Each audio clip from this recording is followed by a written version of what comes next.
China got 10% on all imports, Mexico 25%, Canada on 25%. That promise of tariffs had the market tank. Can you tell us what it's going to be like today? And what do you think this will do for the economy? I think that's why if you look at the markets, they're pricing in a growth slowdown from tariffs, not inflation. The White House wants the Fed to kind of get off neutral. I think it's increasing, looking like the Fed is behind, actually. There's a theory going around from people that the president is intentionally trying to drive down the stock market with a strategy like this ultimate chess move to kind of force the hand of the Fed to lower interest rates. So I want to just break it down, like what exactly is going on here and what's the situation that we're in. So all of you probably know that interest rates are higher now than they have historically been. We haven't seen rates where they were, just last summer before they started lowering them. Those were the same interest rates we saw back in 2008, and then we've lowered them, and they're still relatively high compared to what we saw for the last basically 15 years.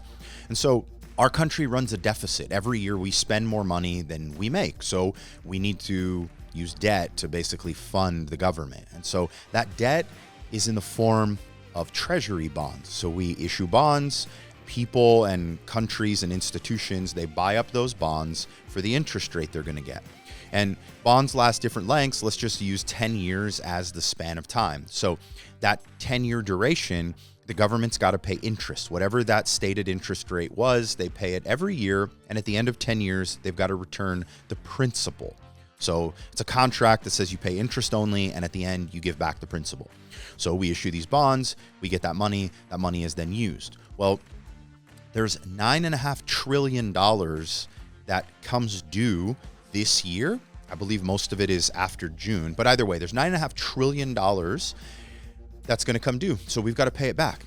Well, we run a negative every year. We have over $37 trillion in debt from prior years of doing things like this. So where do we just stroke a check for $9.5 trillion to pay back that principal? We're not. So what's going to happen is the debt needs to get refinanced. So refinancing is essentially going out there and issuing more debt, taking that new money that comes in and using it to pay off the old money that is coming due, the bonds that are coming due and the principal needs to be paid back.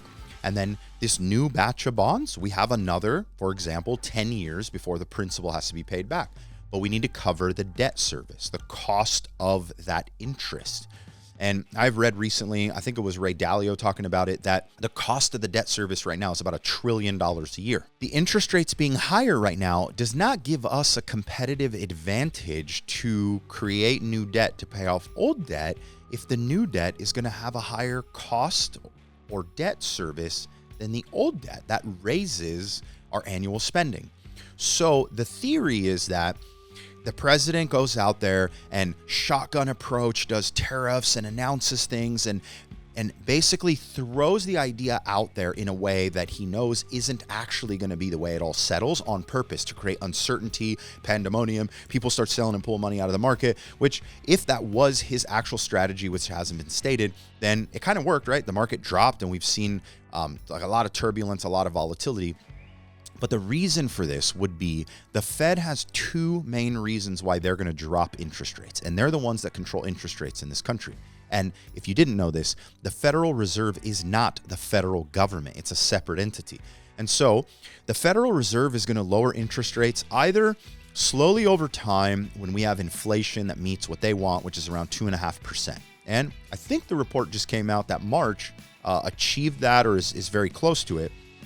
But so this is going to cause them to lower and ease the rates over time.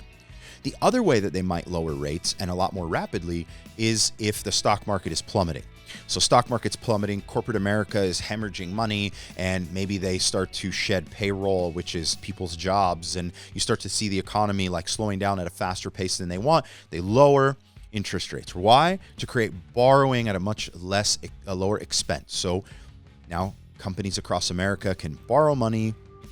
Banks can issue loans at lower costs to people, homes can be bought at lower debt service, and the economy starts to get stimulated. So back in 2008, they did emergency rate cuts because the market was tanking, and they lowered them super fast, faster than the way they naturally would have done it had it just been a slowing, nice soft landing of an economy. So the theory is that can we do something that causes the stock market to drive itself down temporarily, causing the Fed to get in and lower interest rates with some emergency cuts. If they were to do that before all that debt needs to be refinanced, we could competitively put out bonds and the rates would be significantly less than they would have been prior stock market crisis, allowing now for us to refinance that debt at the same or maybe even lower cost than the old debt, not increasing the national budget. Now, again, this isn't a strategy that's been stated by the president, but it's a theory that has gone around as a political chess move. So I want to know in the comments, what are your thoughts? Is this what's going on? Is this the strategy, or is it all just like hearsay and kind of it just so happens to be coincidence these things are happening at the same time? I want to know your opinion. Tell me what you think.